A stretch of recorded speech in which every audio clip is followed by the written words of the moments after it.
Alhamdulillah alladzi ja'ala Ramadhana sayyidus syuhur wa unzila fihil Qur'an hudan linnas wa bayyinatin minal huda wal furqan. Asyhadu an la ilaha illallah wa asyhadu anna Muhammadan abduhu wa rasuluh la nabiyya ba'da. Bapak Ibu jamaah pengajian rutin Masjid Al-Falah, insyaallah yang dirahmati Allah SWT. Alhamdulillah subuh hari ini kita ditakdirkan Allah bisa hadir bertemu di tempat ini dalam rangka untuk melaksanakan salah satu kewajiban sekaligus kebutuhan kita, yaitu menuntut ilmu lewat pengajian rutin ini. Kita berharap semoga apa yang kita lakukan hari ini senantiasa diridhoi Allah SWT. Amin ya rabbal alamin. Izinkanlah kajian pagi hari ini kita usung tema tentang muhasabah diri di penghujung Ramadan. Hari ini kita sudah memasuki 10 hari yang terakhir. Bahkan Ramadan itu bisa dibilang hanya beberapa hari saja. Bisa dihitung dengan satu tangan ya, jari. Artinya tidak lebih dari 5 ya. Karena itu Bapak Ibu, apa yang harus kita lakukan di masyarakat ketika Ramadan ini sudah mau berakhir?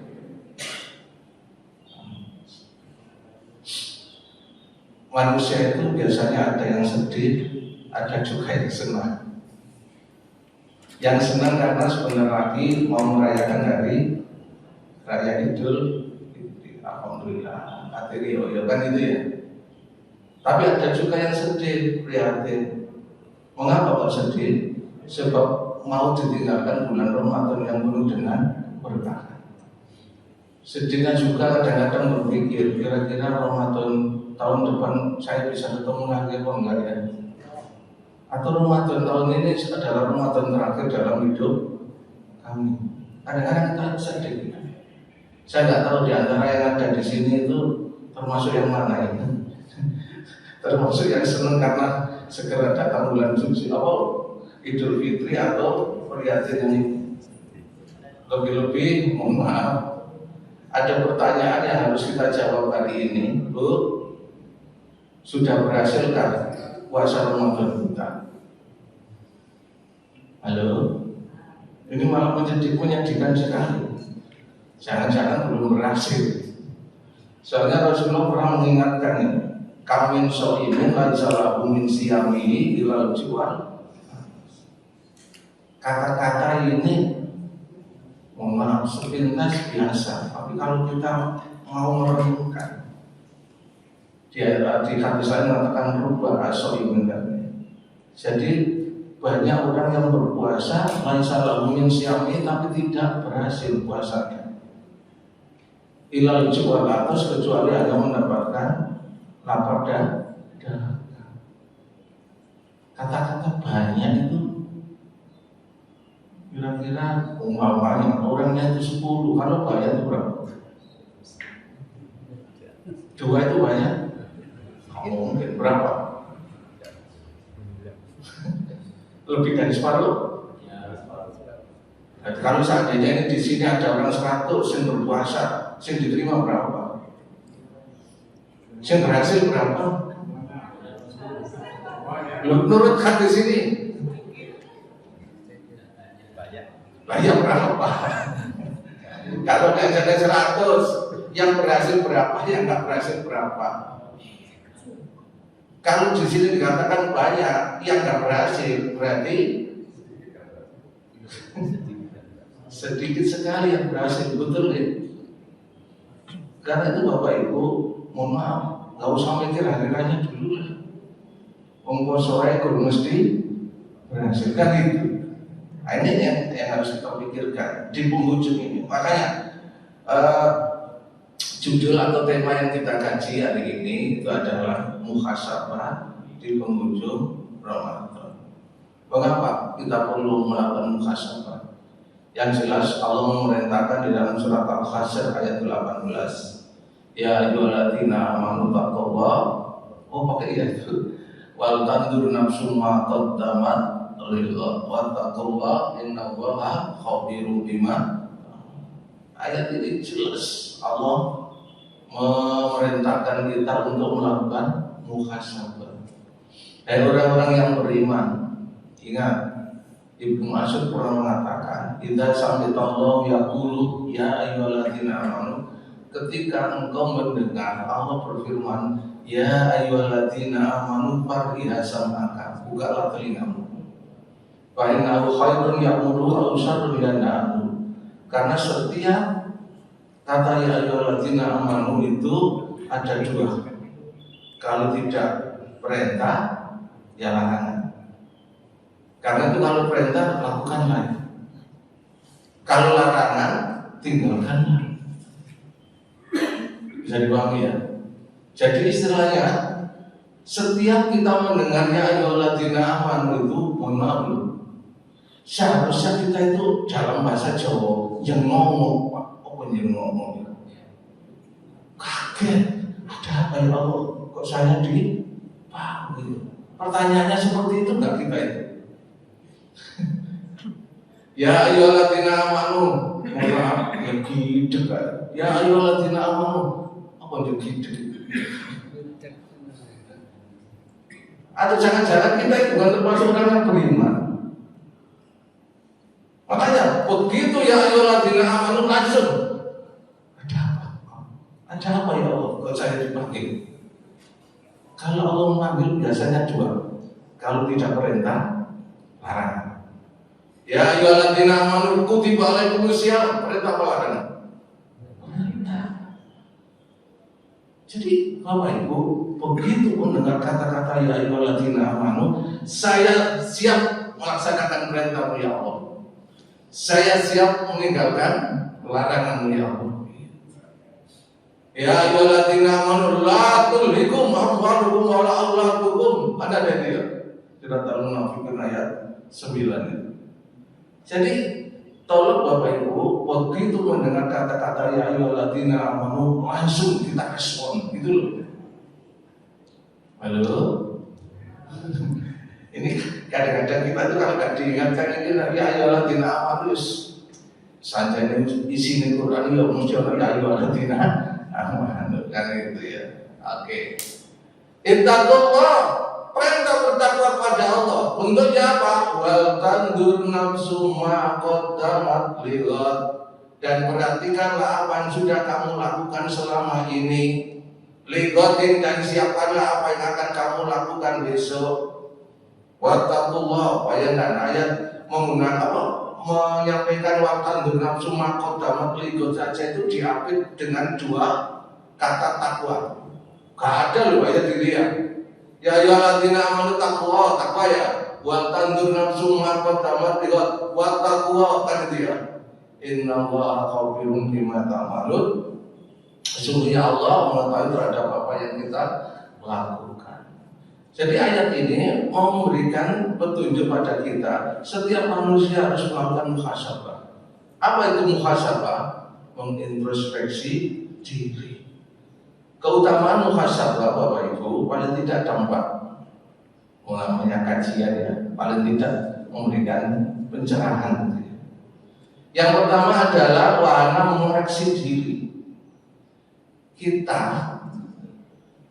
mengatakan puasa kita sudah berhasil, itu paling tidak kan ada indikatornya. Nah indikator itu akan diketahui kalau kita mau mengoreksi. Kira-kira puasa kita sudah benar atau belum loh? Kan gitu. Nah kalau belum, bagaimana? Kalau sudah, bagaimana? Itu akan ketahuan kalau kita melakukan koreksi. Seorang bapak atau ibu sebagai seorang guru, ketika menentukan anak itu lulus atau tidak, itu melalui apa? Koreksi, Pak. Setelah dikoreksi baru bisa ditentukan. Kalau kita nggak pernah mengoreksi, kok bisa menentukan? Nah, itu keutamaan muhasabah. Yang kedua adalah untuk memperbaiki diri. Jadi butuh kita itu melakukan muhasabah. Kira-kira puasa kita itu sudah berhasil atau belum ya? Kalau dikatakan sudah, kalau dikatakan belum, maka harus ada introspeksi diri. Dalam rangka apa? Kita mencoba untuk memperbaiki. Tanpa ada muhasabah, tak mungkin kita bisa memperbaiki diri, perbuatan kita atau kekurangan kita. Yang ketiga, Bapak Ibu, merupakan momentum untuk mawas diri supaya tidak, istilahnya itu, tidak sampai kekurangan kita itu semakin istilahnya dalam bahasa Al-Quran itu wala tulqu bi'aydikum ila tahlukah. Jangan sampai kita itu menjerumuskan diri kita dalam kehancuran. Wis gak bener jadi terus kan itu ya. Nah ini yang terakhir, yang paling penting untuk memperkuat komitmen diri. Jadi kalau kita sudah tahu kekurangan, mari kita berusaha untuk memperbaiki. Nah, pertanyaannya adalah bagaimana puasa kita? Ini yang harus kita jawab. Sebuah amalan itu dikatakan berhasil, dikatakan sah, dikatakan diterima, itu semua ada indikatornya. Contoh, sholat kita ini sah, itu indikatornya itu ada dua, yaitu kalau terpenuhi syarat dan rukun.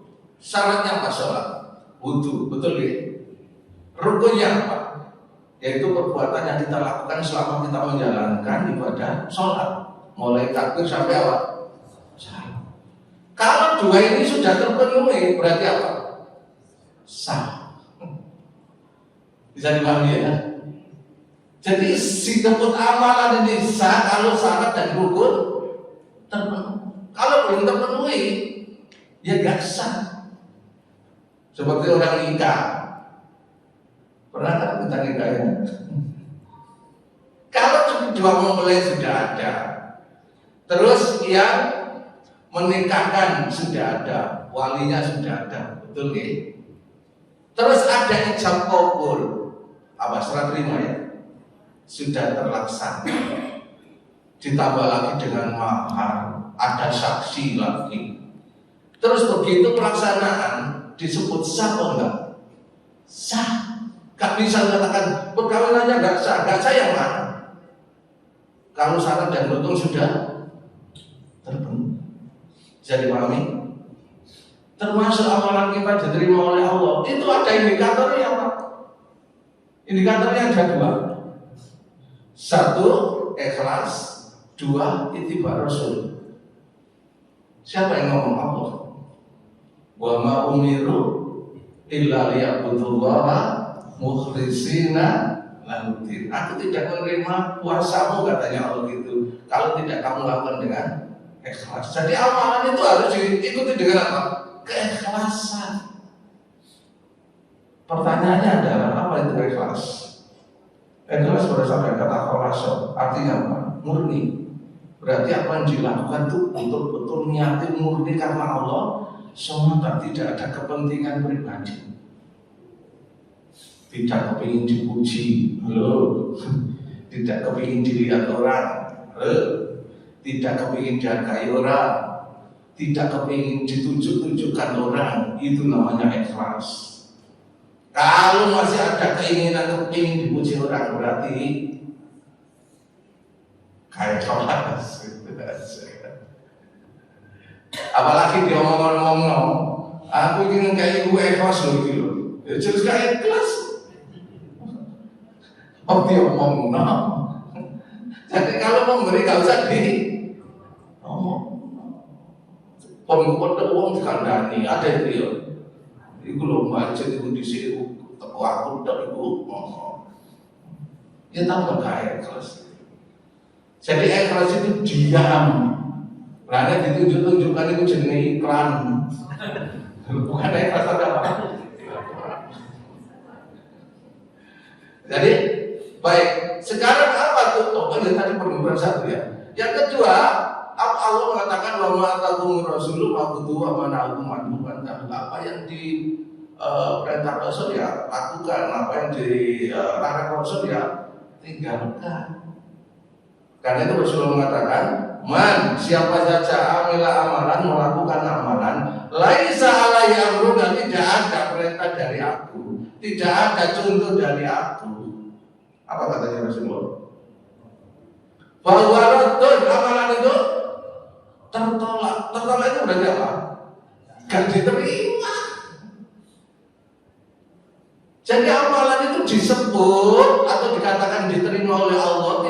bisa kita mengatakan so cari Allah? Ada yang gitu ya? Lah ya cari Allah ya Allah. Cari Allah mana ikut diterima syarat loro. 1 ikhlas, 2 ittiba. Ikhlas kalau ittiba nggak bisa. Ikhlas betul karena Allah semata. Tapi ngawur. Jadi yang dilakukan itu nggak ada tuntunannya. Apa nggak ada tuntunannya Pak? Ya nggak ada perintah, nggak ada contoh Rasulullah dilakukan. Mohon maaf, logikanya syaratnya lo gak dipenuhi, 1 do ikhlas do, tapi ngawur, tahu ngawur ya?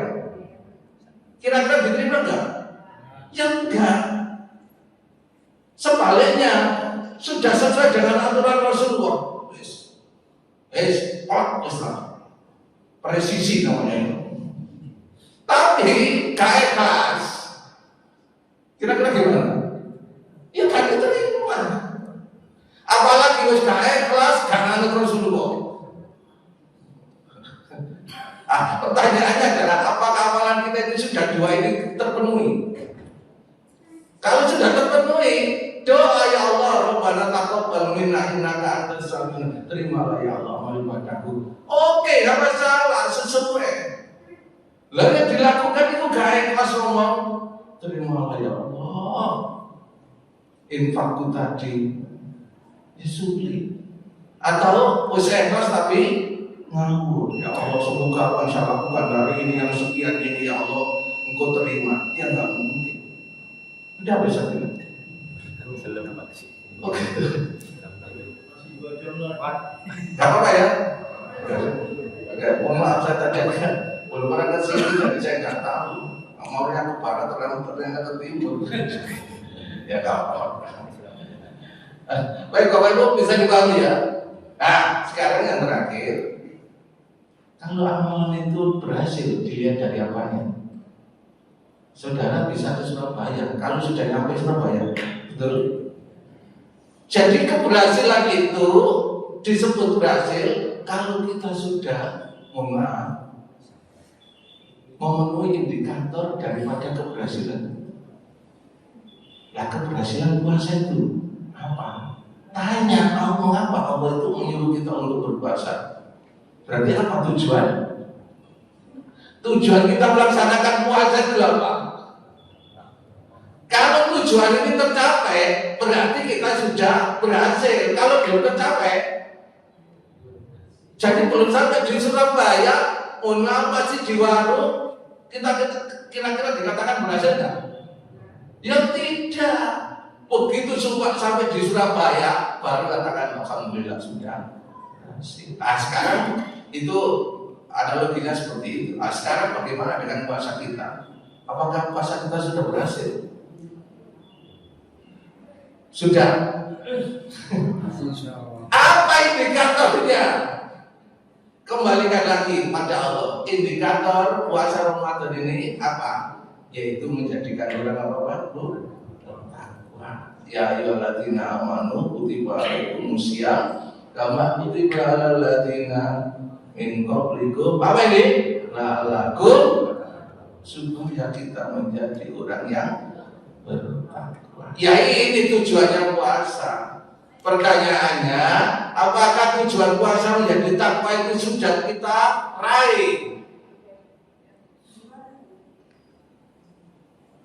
Sudah. Indikator takwa itu apa? Nah, ini harus kita kaji. Bapak Ibu, jadi ketakwaan ini kalau sudah berhasil kita raih, berarti sudah berhasil kita puasa kita. Kalau belum, jangan berharap puasa. Makanya Rasulullah benar ngomong banyak orang berpuasa tapi gak berhasil. Soalnya apa? Belum sampai mencapai tujuannya, yaitu menjadi orang yang la'allakum tattaqun. Bapak Ibu sepintas ya. Makna takwa itu kalau menurut Ibnu Umar adalah imtitsalul awamir wa ijtinabun nawahi, yaitu bentuk kesalahan diri di mana seorang senantiasa melaksanakan segala perintah Allah dan segenap usaha untuk menjauhi apa? Larangan Allah.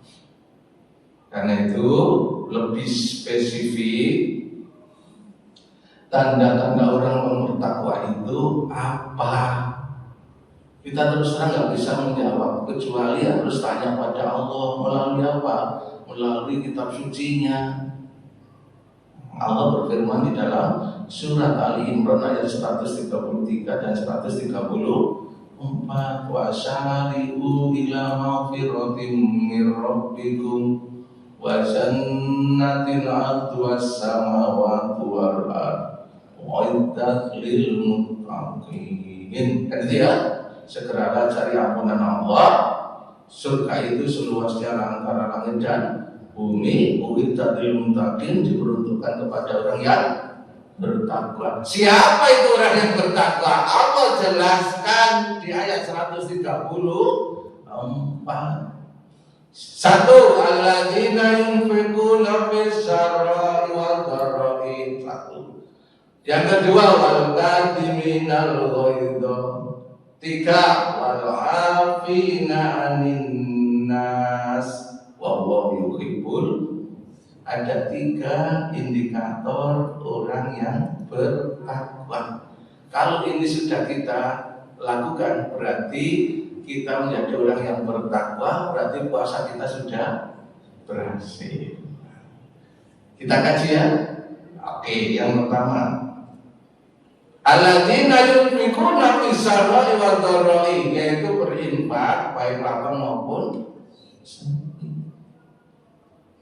secara sederhana. Bagaimana infak kita selama Ramadan ini? Halo, sudah beres? Gak pernah bolong-bolong, tiada hari tanpa infak. Sudah? Bapak Ibu, infak itu apa sih? Infak adalah pemberian atau sumbangan harta untuk kebaikan. Jadi pada hakikatnya infak itu yaitu berbagi kapanpun, dimanapun, dan berapapun. Dan infak ini adalah bukti kesempurnaan iman, di mana seorang rela mengorbankan sebagian miliknya demi perintah Allah.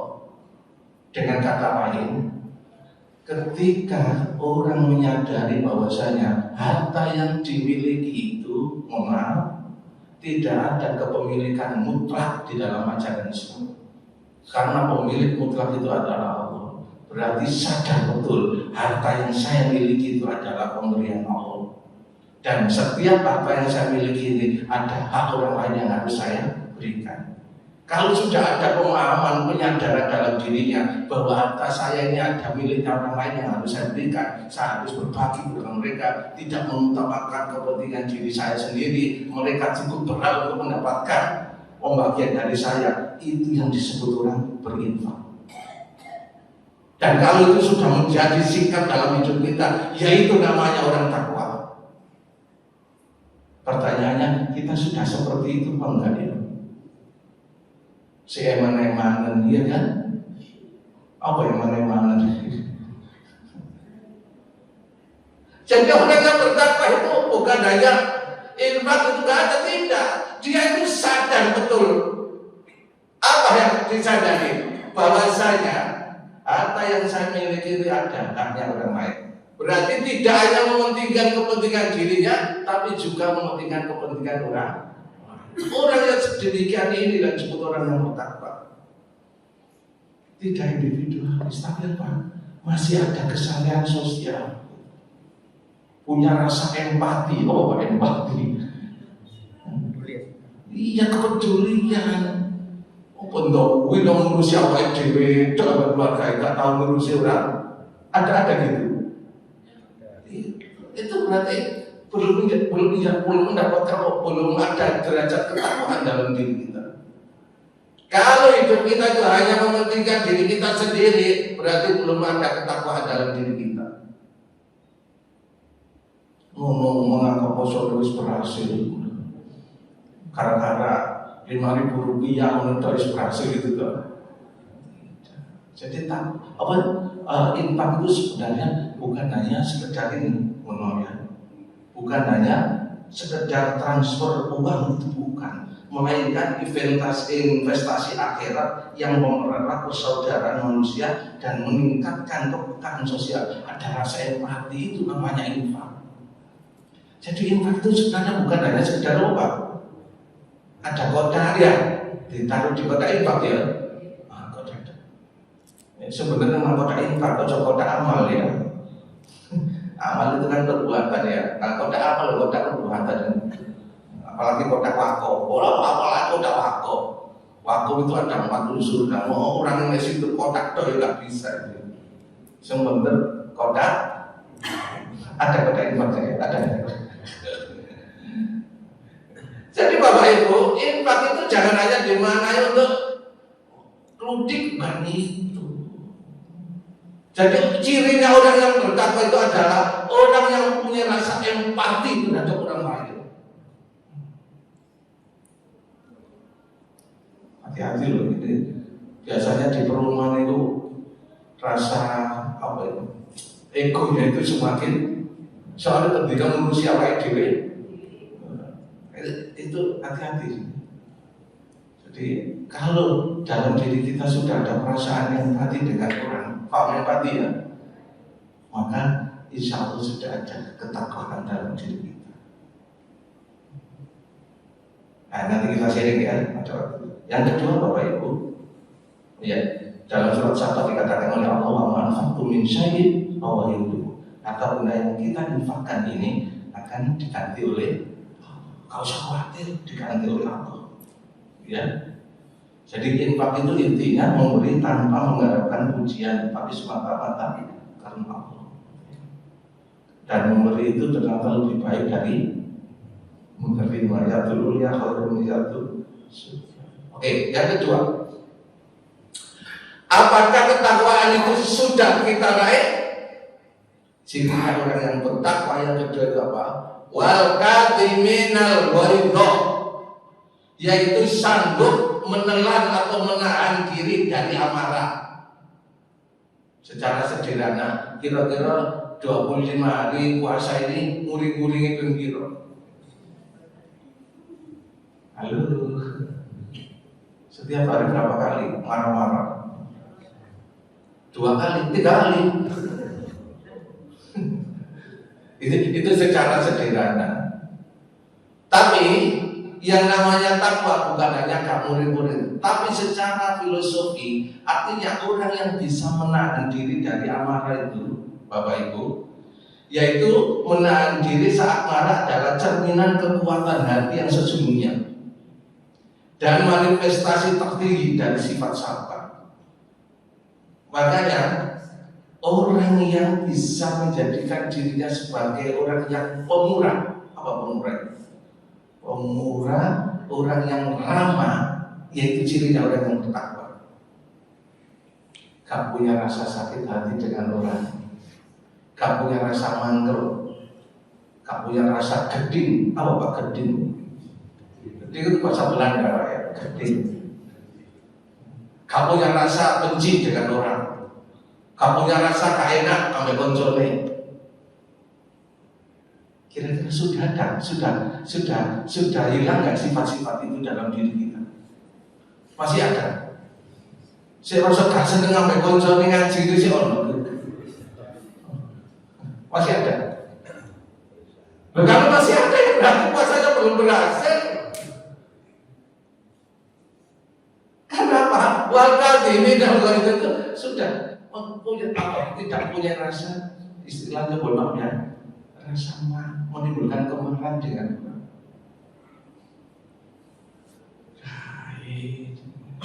Nah, kalau jaget itu kayak sulit ya. Halo. Sudah bisa menjaga hati kita, sudah bisa menjaga telinga kita, mulut kita, mata kita selama puasa. Sudah kan? Yang terakhir aja, kayaknya. Apa cirinya orang yang bertakwa? Wal afina anin nas, yaitu sanggup memaafkan kesalahan orang lain. Bapak Ibu, orang yang sudah selesai dengan dirinya, yaitu wong sing takwa. Ngerti selesai dengan dirinya? Artinya nggak punya masalah dengan orang. Biar orang aja ya nggak apa-apa ngomongannya sendiri. Biar orang mengolokkan kita ya urusan lu ngilok aku nggak ada masalah. Masih apa ngiloknya ya tak sepuro, selesai. Karena apa? Inti daripada masalah itu dari diri kita sendiri, bukan dari orang lain. Lah aku digarai ya. Lah sih digarai sampai enggak nanggapi selesai enggak? Selesai. Kita nanggapi. Wah, aku dulu pedes. Terus, ya tahu lo lirik. Ya apa coba? Ada gitu. Jadi, wal aminah itu orang yang selesai dengan dirinya. Gak punya masalah dengan orang. Wah itu orang bertakwa itu. Lalu kalau kita belum selesai dengan diri kita, ya sulit jadi orang yang bertakwa. Terus kasih tau ya, Tapi Bapak Ibu mohon maaf ya. Apalagi kalau kita belum bisa memaafkan kesalahan orang lain. Kita juga belum bisa memaafkan diri kita. Apalagi memaafkan kesalahan orang. Padahal katanya Rasulullah, siapa yang nggak bisa memaafkan orang lain, jangan berharap dimaafkan oleh Allah kesalahannya. Halo, masih ada nggak orang yang belum kita maafkan? Dan dia menengah kayak ada ya. Gak enak Pak kajian ini ya. Ya nggak apa-apa, supaya saya nggak dipanggil lagi ke sini. Jadi Bapak Ibu, ini intinya takwa. Takwa itu adalah engkau menganggap dirimu tidaklah lebih baik daripada orang lain. Itu yang disebut takwa. Kalau merasa diri kita masih lebih baik daripada orang lain, belum disebut orang yang bertakwa. Nah, sampai di sini ayu aku udah, kurang takwa. Saya ini kayak ini sing ganteng dari aku udah ya. Omongan yang merasa sing sugih aku udah ini guys. Sing pinter kayak aku udah ada gitu. Ada, itu berarti belum disebut orang yang. Jadi orang yang bertakwa itu sudah selesai dengan kehidupannya. Halo. Saya kira itu Bapak Ibu ya. Ayat ini diakhiri dengan Allah yuhibbul, Allah senang terhadap orang yang mau memperbaiki dirinya. Pasal. Sampai berapa ini? Oh itu. 5. Ayo, dapat tuh. Katanya sampai jam 6. Kita sharing. Allah harus ada. Sebelum pulang harus. Ibu dulu. Bapak Ibu. Halo. Tidak saya akhiri kalau tidak tanya. Ayo supaya ada feedback. Ini Pak, ya. Gak apa-apa. Tidak mesti tanya itu gak ngerti. Barangkali untuk menguatkan. Halo. Saya balik. Oh iya. Nanti kalau nggak ada yang tanya, nggak selesai. Iya, nanti nggak selesai. Dan saya Bapak,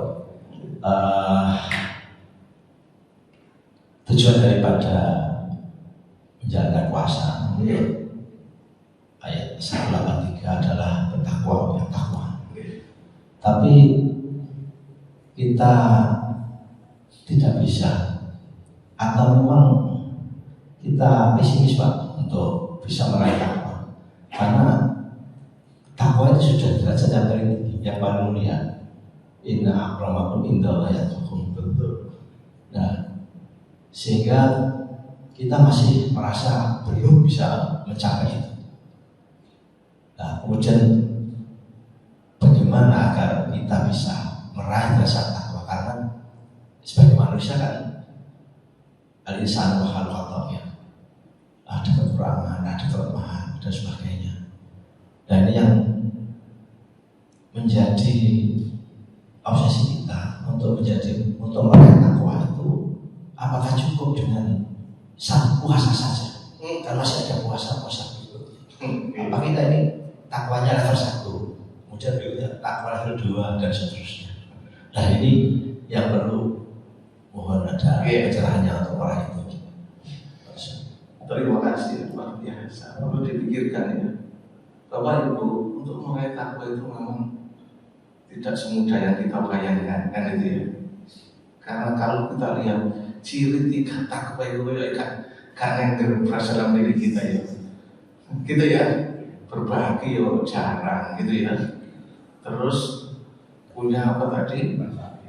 Bisa menata hati ya sulit ya. Ya bisa titik teman itu kamu nggak ada masalah. Bujuku iso apa?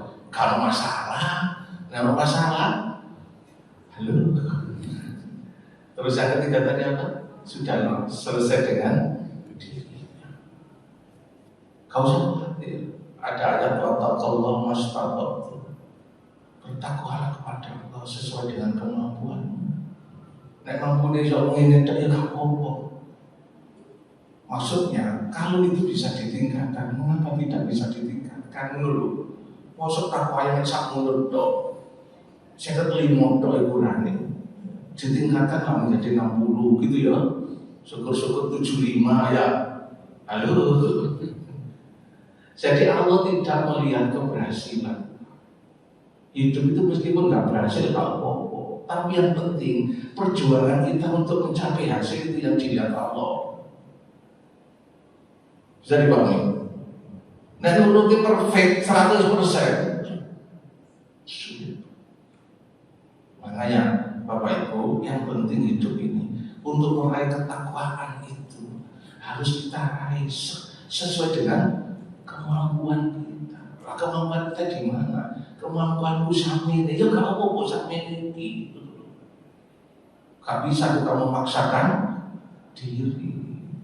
Jadi Allah tidak melihat hasil, Allah melihat apa tadi? Proses perjuangan kita. Bisa dipahami ya ini ya, supaya kita kapasimis percuma, poso-poso kapuluhan, kan gitu ya. Nanti disampaikan tadi koci, oh rinci itu kan, tak kebaikan gitu ya. Gak usah khawatir. Jadi Allah mengingatkan wala ta'asudarakhillah, janganlah kamu berputus asa terhadap apa yang diberikan oleh Allah kepada kita. Karena Allah melihat kita itu perjuangannya, ya. Perjuangannya. La yukallifu nafsan illa, Allah tidak akan membebani hidup kita kecuali sesuai dengan apa? Ngaji ini ditambah dides rumah itu lah tambah urusan ya. Jadi nggak apa-apa ngaji sok waktu guys daripada gak gitu kan. Jadi mohon maaf Bapak ya, bukan kita harus pesimis enggak, tapi saya ngomong gini, saya mikir diri saya Pak, apa diri saya ngomong. Halo, bisa uga malah lebih baiknya dengan daripada saya. Bisa juga kan ya. Kalau paling bisa ngomong aku, sing bisa nglakoni kan. Jadi kita itu ngaji itu gak boleh ngaji itu kanggo wong, gak kanggo awak kita. Perkara wong melu-melu ya gak apa-apa gitu loh. Kita kadang-kadang ngaji itu kanggo wong, enggak. Ngaji untuk diri kita sendiri. Perkara orang lain setuju dengan pola pemikiran kita. Ini kan ngaji ini mau membedah pola pikir aja Pak ya. Bukan berarti saya pandai, enggak. Saya hanya mau mengantarkan aja, jangan bisa memahami ini. Kalau jangan bisa memahami, ya sudah itu hasil dengan amalan sama dia tidak ada kaitannya dengan amalan saya. Halo, ganjarannya bodoh. Sama dengan ganjaran, saya juga dapatkan. Tidak usah khawatir. Allah yang mengatakan, wa idza quri'al Qur'an fastami'u lahu wa ansitu la'allakum. Kalau ada Quran dikaji, jangan mendengarkan kajian, itu dapat pahala sama dengan si menyampaikan. Bodoh. Jadi gak usah khawatir. Ono lagi apa lagi enggak bodoh. Bapak gitu ya, supaya kita nggak pesimis loh gara-gara saya ngaji ini mana buyarnya tak kosong-kosongan, tak perlu ada kaiso, mencapai derajat enggak sebisanya dengan kekuatannya sakmuni ya wisi Allah melihat di situ. Syukur-syukur bisa ditingkatkan. Karena apa? Takwa itu harus di-upgrade. Upgrade itu ya di-upgrade kan. Salah satunya melalui puasa. Untuk mencapai takwa ini tidak kosong dong. Banyak. Nah, puasa ini salah satu cara untuk mencapai takwa. Walaupun kita yang saat ini kita lakukan puasa, ya kajian kita tentang puasa ini.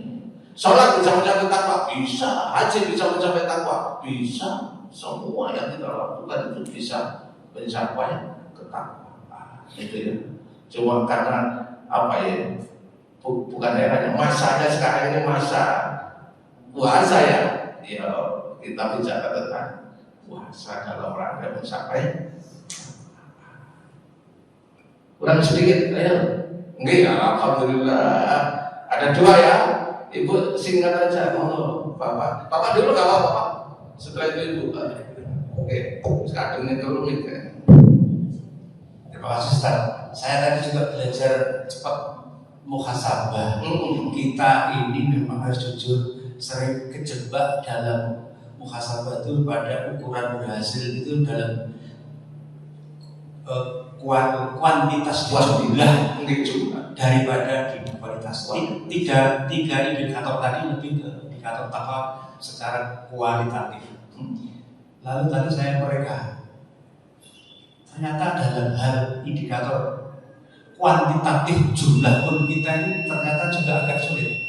Katakanlah begini, kita mereview puasa tahun lalu dari sisi jumlah kuantitatif. Iya. 5 tahun lalu saya khatam 15 juz dari sisi kuantitatif. Tahun keempat yang lalu kemampuan saya menghatamkan tadarus Al-Quran 17 juz. Belum bisa satu bulan puasa itu khatam sampai 2 kali. Itu review flashback 5 tahun lalu 4, 5 dan lain agak susah. Nah, dan itu menjadi kekurangan kita ke sana, kita lebih terjebak pada kejumlahan. Nah, ternyata di tadi kita dapat pembelajaran bersama. Mari untuk tahun ke depan indikator itu lebih kita kepada kualitatif. Amarah kita, Iya. sudah berapa kali, apakah makin buron dan lain-lain itu lebih sulit. Itu Pak, ya. Oke, Kami alami, terima kasih. Matur suwun. Jadi amalan kita dilihat oleh Allah bukan hanya kuantitatif tapi juga kualitatif. Nanti lihat surat Al-Mulk ayat 2. Allah mengatakan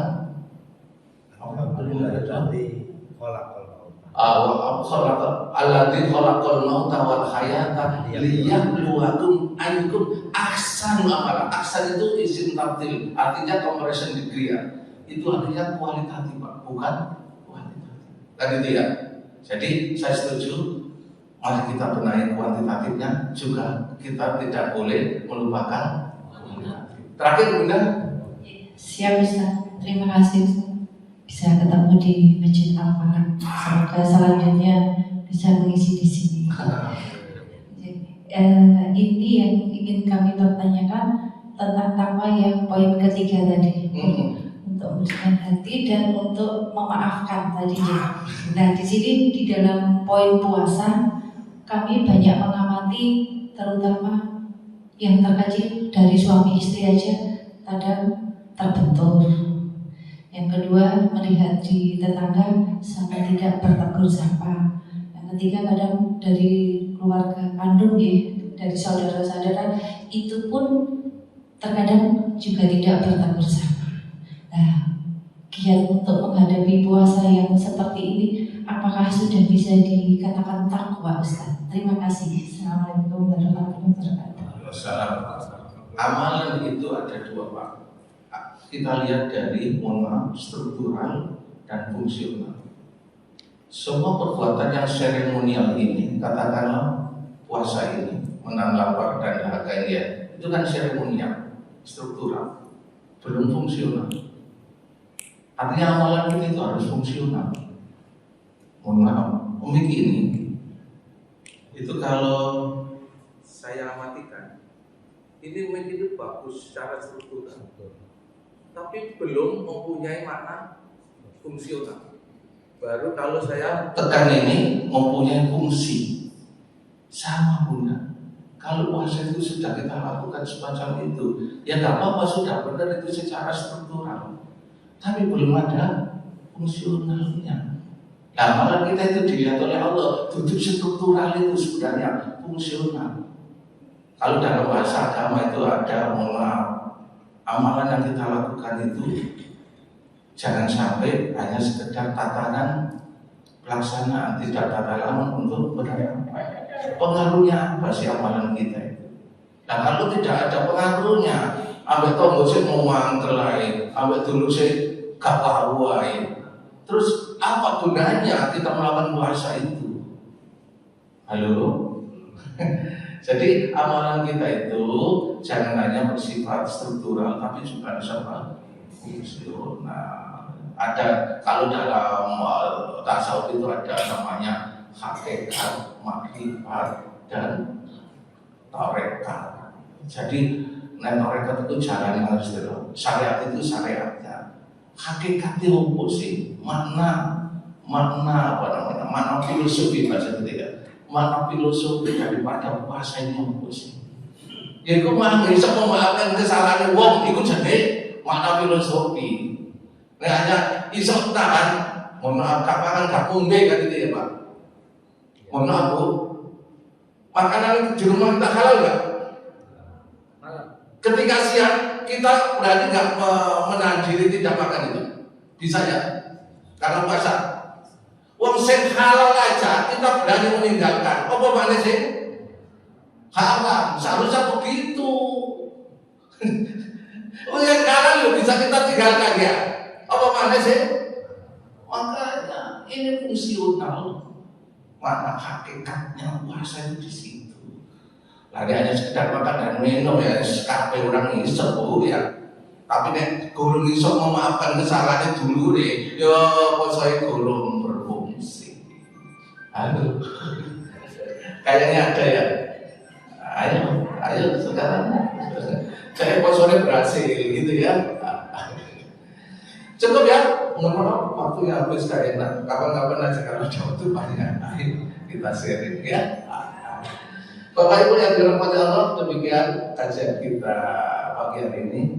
Mari kita akhiri dengan doa tafakur majlis. Subhanakallahumma wa bihamdika, asyhadu an la ilaha illa anta, astaghfiruka. Kurang lebihnya mohon maaf. Assalamualaikum warahmatullahi wabarakatuh.